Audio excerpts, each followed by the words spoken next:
he was homeless at 20 and bought an abandoned blacksmith shop for $5. What he found behind the forge would redefine the meaning of inheritance, family, and what it truly means to build a life from the ashes. If you've ever felt lost and wondered if there was a place for you in this world, this story is for you. Hit that subscribe button because we're about to go on a journey.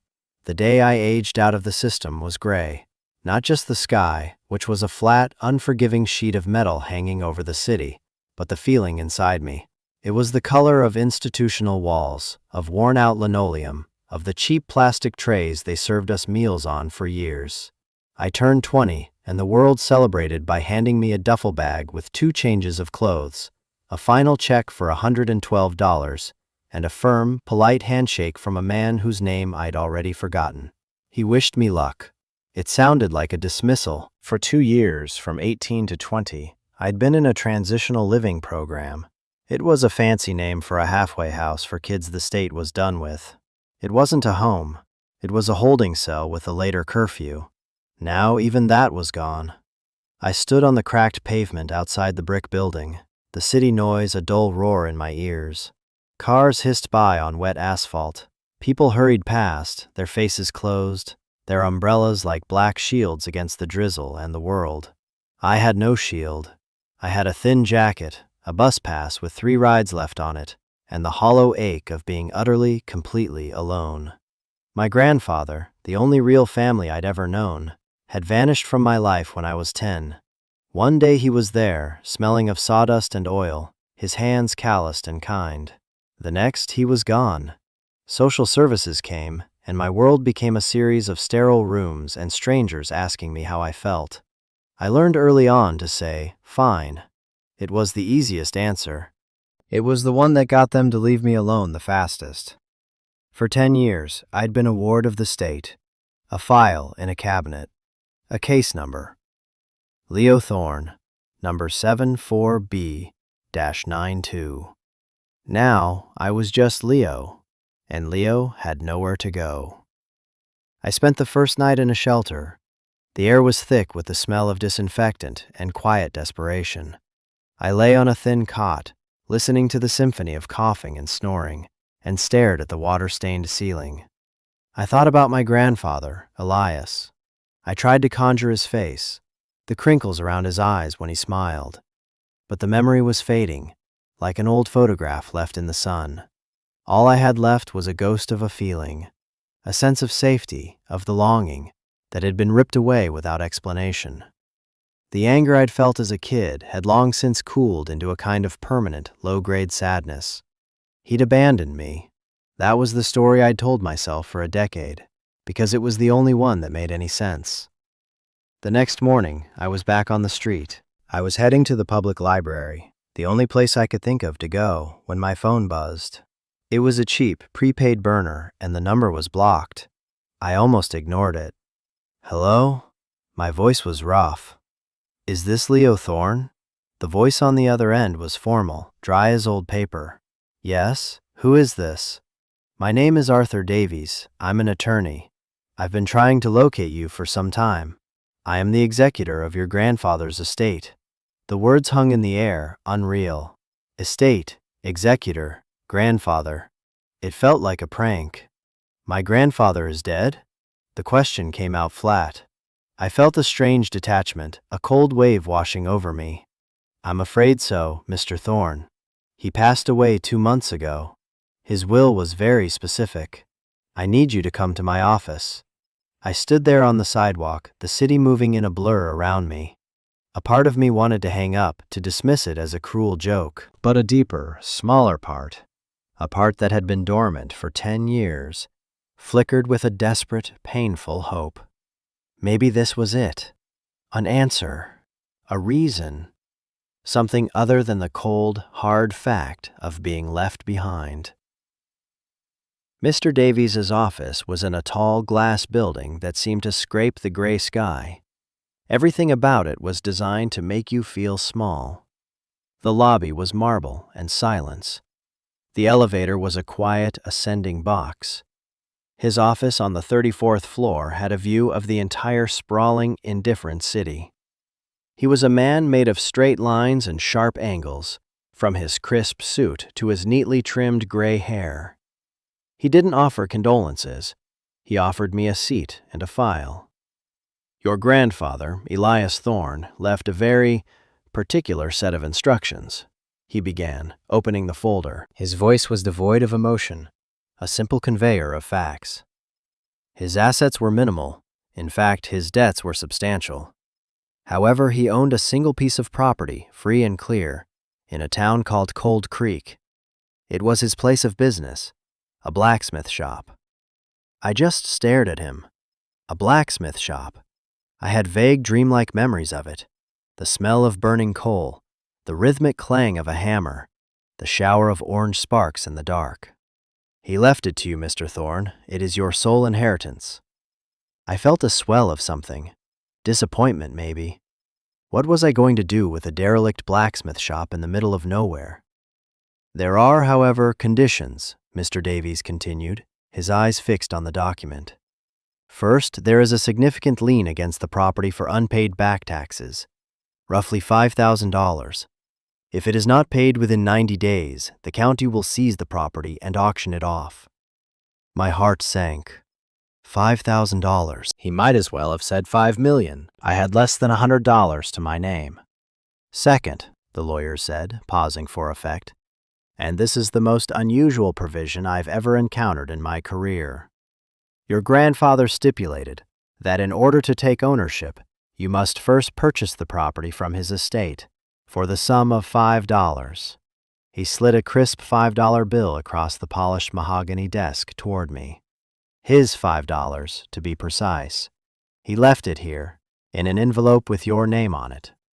I looked at the bill, then at his impassive face. Why? He didn't say. The will simply states that you must use this specific bill to make the purchase, a symbolic transaction. Once you do, you sign the deed, and the property, along with its attendant debts, is yours. He pushed a pen and a thick stack of papers toward me. "There is another party interested in the property. A company called Blackwood Development has been trying to acquire that entire block for a new commercial project. They made a generous offer to the estate to settle the tax debt and purchase the land. An offer of $200,000. The number hit me like a physical blow. $200,000. That was more money than I could even imagine. It was a new life. It was an apartment, food, security. It was everything I didn't have. "If you decline the inheritance," Davies said, his tone unchanging, "the estate will sell the property to Blackwood, pay the taxes, and the remaining balance, approximately $195,000, will be transferred to you. All you have to do is walk away." He leaned back. "The choice is yours, Mr. Thorne. A derelict building with a $5,000 debt hanging over it, or a check that could change your life. You have 24 hours to decide." I sat there, the $5 bill lying on the desk between us. It felt like a test, a final, cryptic message from a man who had been a ghost for half my life.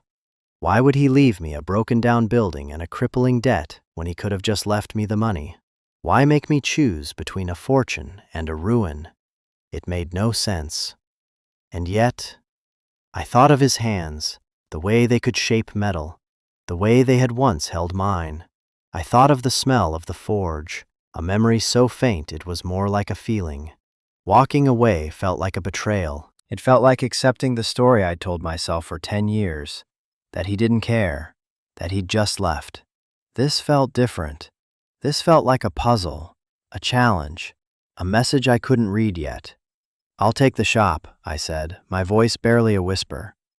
Mr. Davies raised an eyebrow, the first flicker of emotion I'd seen on his face. "Are you certain, son? This is a life-altering amount of money." "I'm certain." I pushed the $5 bill back across the desk. "I'd like to buy my inheritance." He stared at me for a long moment, then nodded slowly. He picked up the bill, slid it into a small envelope, and made a notation in the file. He didn't understand, and honestly, neither did I. But as I signed my name on the deed, my hand shaking slightly, I felt something I hadn't felt since I was 10 years old. I felt like I was going home. The bus ride to Cold Creek was like traveling back in time. The cityscape slowly bled away, replaced by sprawling suburbs, then stretches of highway flanked by thinning forests. Finally, the landscape opened up into rolling hills, brown and dormant under the late autumn sky. The bus was mostly empty, and I pressed my forehead against the cool glass, watching the world slide by. Cold Creek. The name sounded like a place that had been forgotten by the modern world. Mr. Davies had given me a key and a map. The town was a tiny dot, a place you'd miss if you blinked. What was I doing? The question echoed in my head with the rhythm of the bus's tires on the pavement. I had turned my back on a fortune. For what? A pile of bricks and rust? A memory? Every rational part of my brain screamed that I was a fool. I was homeless, penniless, and I had just taken on a massive debt for a building I hadn't seen in a decade. But my gut, a place that had been silent for years, told me I was on the right path. This was something I had to do, not for the money, but for the answer. I had to know why. The bus wheezed to a stop in what I assumed was the center of town. It wasn't so much a station as a wooden bench under a small awning next to a general store. I stepped off, my duffel bag slung over my shoulder, and the bus pulled away with a sigh of air brakes, leaving me in a profound silence.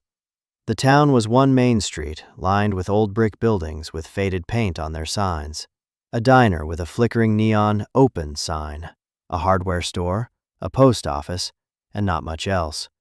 A few people on the sidewalk stopped and stared. I was clearly an outsider. I pulled out the map. The address wasn't far. I walked down the street, my worn-out sneakers silent on the pavement. The air was different here. Clean, crisp, with the scent of wood smoke and damp earth. It was the opposite of the city's exhaust-choked air. I found it at the end of the street where the town started to fray into countryside. The blacksmith shop. It was smaller than I remembered, but more imposing. A solid, square building of dark, weathered brick, with a wide, barn-style door and tall, grime-covered windows. The roof sagged in one corner, and weeds grew thick and wild around its foundation. A faded sign, barely legible, hung above the door. Thorne and Son, Forged Metals. Son, that was my father, a man I'd never known, who had died before I was born. My grandfather had never spoken of him. It was just another ghost in a life full of them. I stood there for a long time, just looking at it. It wasn't just a building. It was a tombstone, a monument to a life, to a family I barely knew. It was mine. The key Mr. Davies had given me was old and heavy, made of black iron. It fit the lock, but the mechanism was rusted shut. I had to put my shoulder into the heavy wooden door, grunting with effort until it finally gave way with a deep groan of protest. I stepped inside, and the door swung shut behind me, plunging me into near darkness. The air was cold and still, thick with the smell of coal dust, rust, and time. It was the smell I remembered. It was the smell of him. A single beam of dusty light cut through the gloom from a grimy window high on the wall, illuminating a world frozen in time. The great stone forge stood in the center of the room like a pagan altar, its maw dark and cold. The anvil, a massive block of steel, sat beside it, its surface scarred with the marks of 1,000 hammer blows. Tools hung from the walls, coated in a fine layer of dust and cobwebs. Tongs of every shape and size, hammers with worn wooden handles, chisels and punches arranged in neat, forgotten rows. It was as if he had just walked out one day and never come back. I ran my hand over the cold surface of the anvil. I could almost hear it, the phantom echo of hammer on steel. I could almost see him, his face lit by the orange glow of the fire, his arm a blur of motion. This was his world. This was where he had created things, where he had bent iron to his will. I felt like an intruder, a trespasser in a sacred space. I explored the shop slowly, my footsteps echoing in the silence. There was a small, cluttered office in the back, A desk covered in yellowed invoices and dusty ledgers. A calendar on the wall was still turned to a page from 10 years ago. In a corner of the main room, under a workbench, I found a cot. A thin, lumpy mattress and a single, threadbare blanket. This was where he had slept. My grandfather, a master craftsman, had been living in his shop. Why? The question of money came back to me. Blackwood Development, $200,000. They wanted this land. Why was it so valuable? And why would my grandfather live like this, in poverty, when his land was worth a fortune? It didn't add up. None of it did. The building was cold, and as the afternoon light began to fade, the chill seeped into my bones. I had no electricity, no running water, and no food. My $100 wouldn't last long. Panic, cold and sharp, began to prick at the edges of my resolve. I had made a terrible mistake. I should have taken the money. I was about to leave, to find a place to huddle for the night, when my foot kicked something on the floor near the base of the forge. It was a loose brick. Curiosity got the better of me. I knelt down and worked my fingers into the crack. The brick came away easily, revealing a small, dark cavity behind it. My heart started to beat a little faster. I reached inside, my fingers brushing against something cold and metallic. I pulled it out. It was a heavy, steel box, about the size of a shoebox, with a simple, sturdy lock. It wasn't rusted. It had been protected from the damp. I shook it. Something shifted inside with a soft, heavy thud. There was no key. I looked around the shop, my eyes scanning the racks of tools. I found a heavy chisel and a 2-pound hammer. Adrenaline pushed the cold away. I wedged the tip of the chisel into the seam of the box and struck it hard with the hammer. The clang rang out in the silent shop, loud as a gunshot. I struck it again and again, sweat beading on my forehead. On the 5th blow, the lock gave way with a sharp crack. I pried the lid open. Inside, nestled on a bed of what looked like old, oiled rags, was a thick stack of envelopes tied with twine. On top of the stack was a single, smaller envelope, with my name, Leo, written on it in a strong, familiar script, my grandfather's handwriting. My hands trembled as I picked it up. This was it. This was the answer. I tore it open and unfolded the single sheet of paper inside. The letter was dated just a few weeks after he had disappeared from my life. My dearest Leo, if you are reading this, it means I am gone, and you have come home. I am sorry. Those are the first words I need to say to you. I am sorry for leaving. I am sorry for the silence. I know you must have grown up thinking I abandoned you, that I didn't love you. Nothing could be further from the truth. Leaving you was the hardest thing I have ever done, but I did it to protect you. There is a story you don't know. When I was a young man, long before you were born, I made a mistake. I fell in with the wrong people and ended up owing a man a debt. Not for money, but for something worse. It was a debt of loyalty, a favor I was forced to carry out that crossed a line I never should have crossed. I walked away from that life, moved here to Cold Creek, and started over. I thought it was all behind me, but they found me. They didn't want money. They wanted to use my skills. They wanted me to forge things for them, things that would be used to hurt people. When I refused, they threatened me. But when they saw you, my boy, they saw leverage. They threatened you. They told me that if I didn't comply, or if I ever went to the police, they would make sure you disappeared. I couldn't let that happen. You were my whole world. So I made a choice. I sent you away, into the system, where I knew they couldn't get to you easily. I made it look like I had abandoned you, cut all ties, so they would believe you meant nothing to me. It was a lie that broke my own heart every single day for 10 years. I sold my truck, my savings, everything I had, and I paid them. I paid them to leave you alone for good. But it left me with nothing. That's why I had to live here, in the shop. I kept working, saving every penny, trying to build something back for you. But the world changed, my work dried up. And then I got sick. There isn't much time left for me now. I've left you this place, this shop. It's not much, but it's yours. It's Thornland. But there's more you need to know. The people I owed, their influence is tied to Blackwood Development, the company that wants to buy this property. They don't just want the land, Leo. They want to erase this place, and my name, from the map. They want to bury the past. In this box you will find other letters. They will tell you everything. The truth is in these pages. And there is something else hidden here, in the one place that was always the heart of my life. Behind the forge, not in it, but behind it. Find it, it will give you a choice. You can sell this place to them, take their money, and run. I will not blame you. You deserve a good life, a safe life. Or you can stay, you can fight. You can make this place your own and keep our name alive. The choice is yours, and yours alone. Whatever you decide, know this. I have loved you every moment of every day. I am proud of the man I know you have become. Your loving grandfather, Elias. I read the letter 3 times, the words blurring through my tears. The story I had told myself for 10 years, the story of abandonment, was a lie. He hadn't left me. He had saved me. The grief I felt was immense, a tidal wave of sorrow for the lost years, for the pain he must have endured, for the loneliness we had both suffered.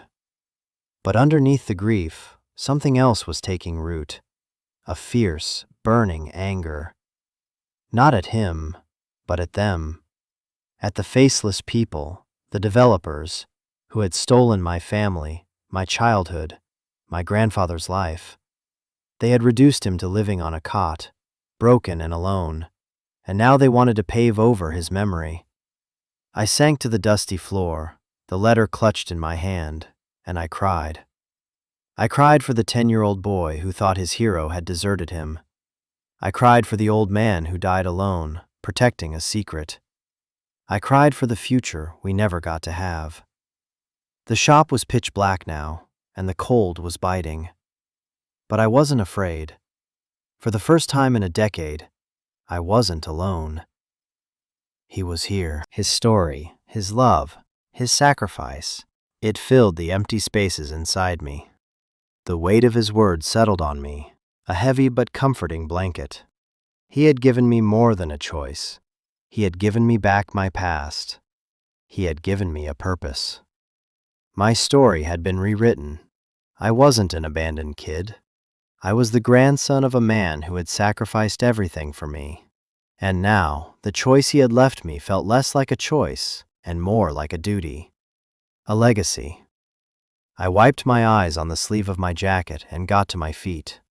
The darkness of the shop no longer felt menacing. It felt like a sanctuary. I needed a light. I remembered seeing an old oil lantern on the workbench. My hands fumbled in the dark, searching for it. I found it, and thankfully, there was a book of matches next to it. The wick was dry, but after a few tries, it caught, sputtering to life, and casting a warm, flickering glow across the room. The shadows danced, and the old tools on the wall seemed to come alive. My next thought was his final instruction. Behind the forge. I held the lantern high and walked around the massive stone structure. The back of the forge was built against the brick wall of the shop. It looked solid, a seamless construction of stone and mortar. I ran my hands over the rough surface, feeling for any crack, any seam, any loose stone. Nothing. I thought about his words. The heart of my life. The forge itself. He was a craftsman, a builder. He would have hidden it cleverly. I looked closer at the mortar lines. Most were old and crumbling, but in one section, low to the ground, the mortar looked different, darker, fresher. I tapped it with my knuckle. It sounded hollow. I took the chisel and hammer again. This time, I worked carefully, chipping away at the newer mortar. It came away in dusty chunks.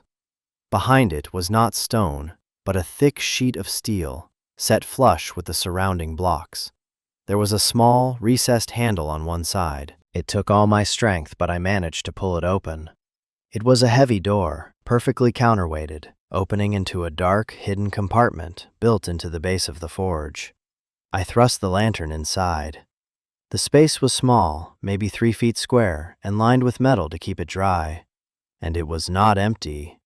Stacked neatly inside were several more metal boxes, smaller than the first. But that wasn't what caught my eye. On top of the boxes was a thick, canvas-wrapped parcel. I reached in and pulled it out. It was heavy. I unwrapped it on the floor. Inside was a staggering amount of cash. Bundles of 20s, 50s, and 100s wrapped in simple rubber bands. I didn't count it, but it was a lot. More than enough to pay the back taxes, maybe 2 or 3 times that. My grandfather had been saving this. It was his life's work, hidden away. Underneath the cash was a thick, leather-bound ledger. I opened it. The pages were filled with his neat, precise handwriting. It wasn't just a record of his jobs. It was a journal. Dates, names, locations. Details of the work he had been forced to do for those men. The debt he had paid. It was evidence. He had been documenting everything. He hadn't just been hiding. He had been building a case. This was the real inheritance. Not the shop, not even the money. It was the truth. And the tools to fight back. I sat there for a long time, the lantern light flickering, the cash and the ledger spread out before me on the dusty floor. The $200,000 from Blackwood Development seemed like a pittance now. It was blood money. It was the price of my silence, the cost of burying my grandfather's story forever. And I knew, with a certainty that settled deep in my bones, what I had to do. I wasn't going to run. I wasn't going to sell. I was going to stay. This was my home now, and I was going to fight for it. I was going to get justice for him. The first night in the shop was the coldest I've ever been, but I slept better than I had in years. I used the cot my grandfather had used, wrapping myself in the threadbare blanket and my own thin jacket. The money and the ledger were tucked safely back into their hiding place. The next morning I woke up with the first light, my breath pluming in the frigid air. The sense of purpose I'd felt the night before was still there, a solid, warm core in my chest. The first thing I did was walk to the diner I'd seen on the main street. The bell above the door jingled, and a woman with kind eyes and a tired smile looked up from behind the counter. "You're new," she said. It wasn't a question. "Just moved in," I replied, sliding onto a stool at the counter. "To the old Thorne place." Her expression softened. "Elias's grandson, then." We hurried past. "I'm Martha." Elias was a good man. Quiet, but a good man.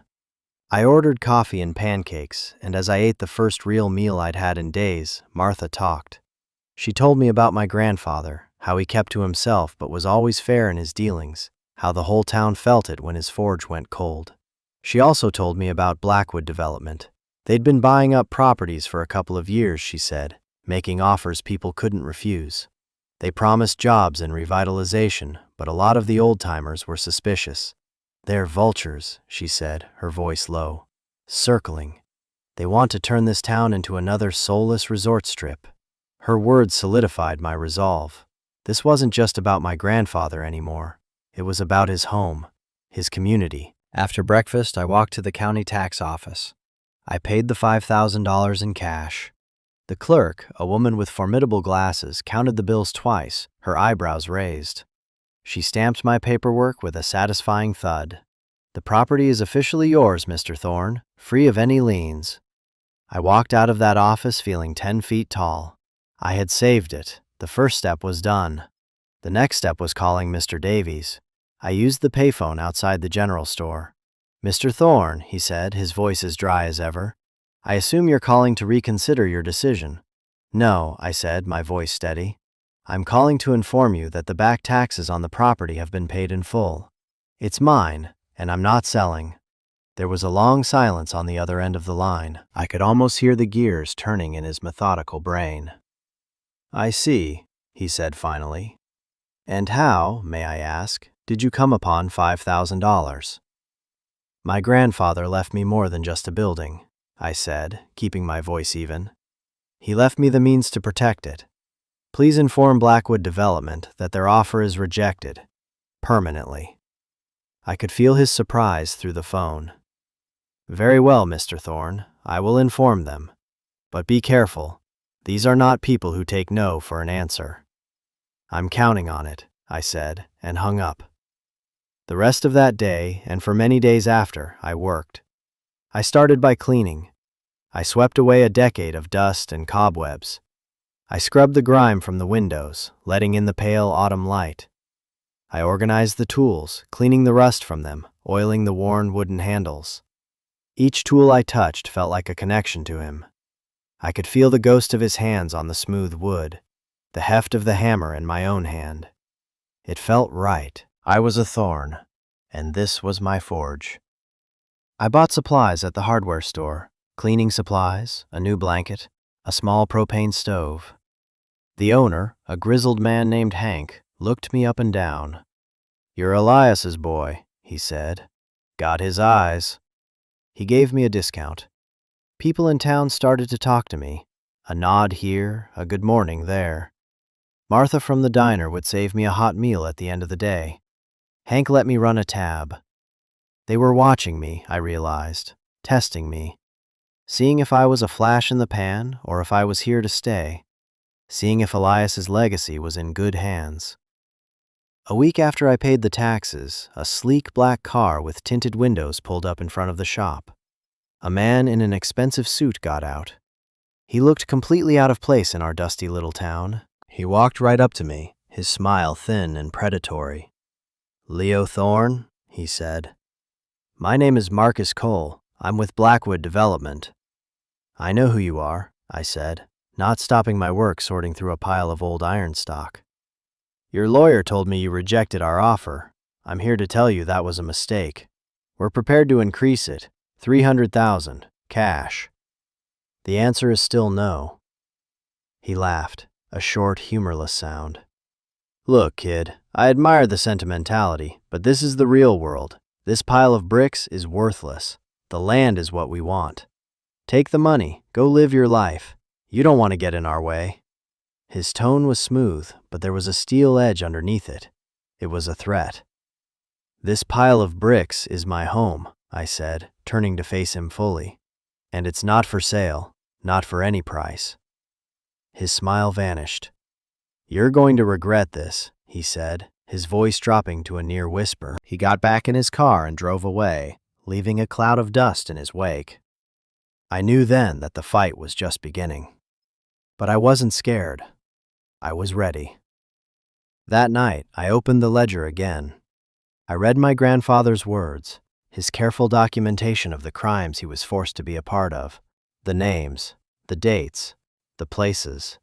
It was a roadmap to a dark world, and I knew what I had to do with it. Mr. Davies was a probate lawyer, but he had connections. I called him again.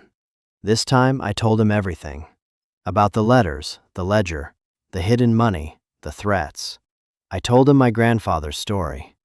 For the first time, his professional facade cracked. He was silent for a long time after I finished. "My God," he whispered.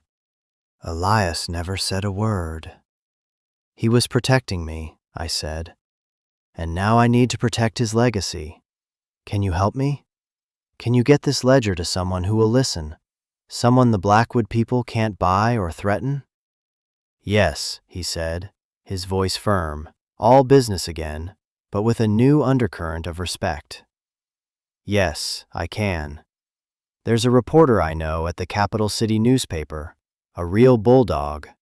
He specializes in corporate corruption. This is exactly the kind of story he lives for. But Leo, you need to understand, once you do this, there's no going back. It's going to get dangerous." "It's already dangerous," I replied. "This is the only way forward." A few days later, a man who looked more like a rumpled college professor than a hard-hitting journalist showed up at the shop. His name was Ben. I showed him the ledger. I let him read the letters. He spent hours poring over them, his expression growing more and more grim. He photographed every page. "This is dynamite," he said, his voice hushed with awe. "This connects a major development corporation to organized crime. Your grandfather was a brave man." "He was," I said. "He just wanted to be a blacksmith." "This story will be on the front page," Ben promised.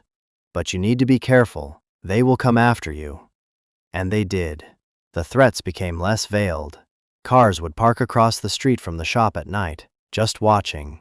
My phone would ring with no one on the other end. They were trying to intimidate me, to scare me into running. But I didn't run. Because I wasn't alone anymore. The town was watching. Hank from the hardware store started stopping by at the end of the day, just to check on things.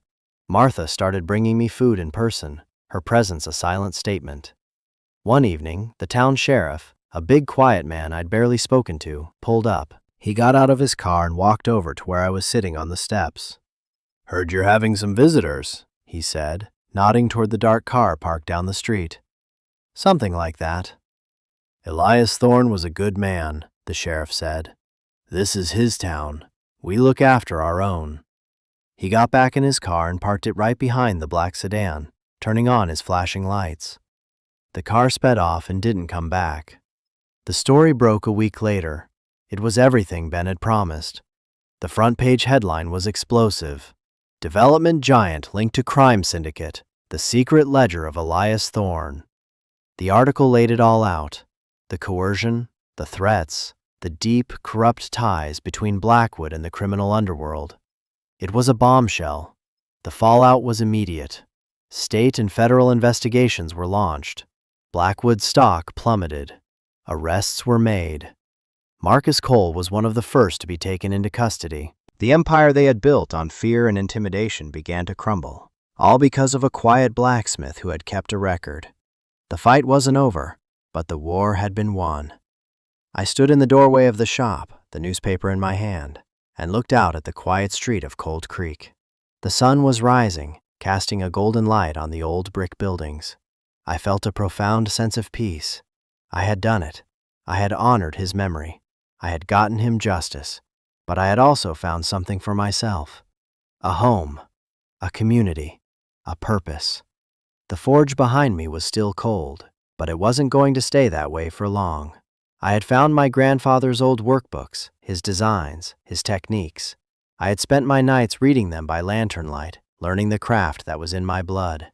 It was time to light the fire, time to pick up the hammer, time to make something new from the ashes of the old. It took me months, but with Hank's help and the knowledge from my grandfather's books, I rebuilt the forge.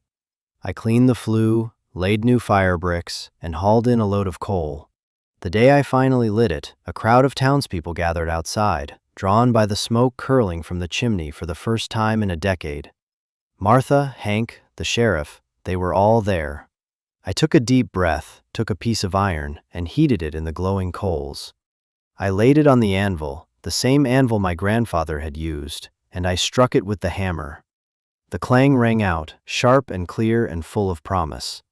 It was the sound of a legacy being reborn, the sound of a thorn, once again, shaping metal in the heart of Cold Creek.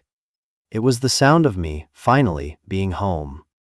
That was a few years ago. The shop is thriving now. I make custom ironwork, gates, railings, tools. Things of beauty and function. People come from all over the state to buy them. I'm not just surviving.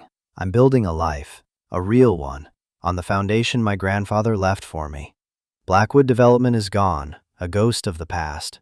The town is still small, still quiet, but it's ours. It's a community that stood up to the vultures and won. I often think about that choice I made in Mr. Davies's office, the choice between a fortune and a ruin. And I know, with every fiber of my being, that I chose correctly. Because what my grandfather left me wasn't a debt and a broken-down building. It was a chance.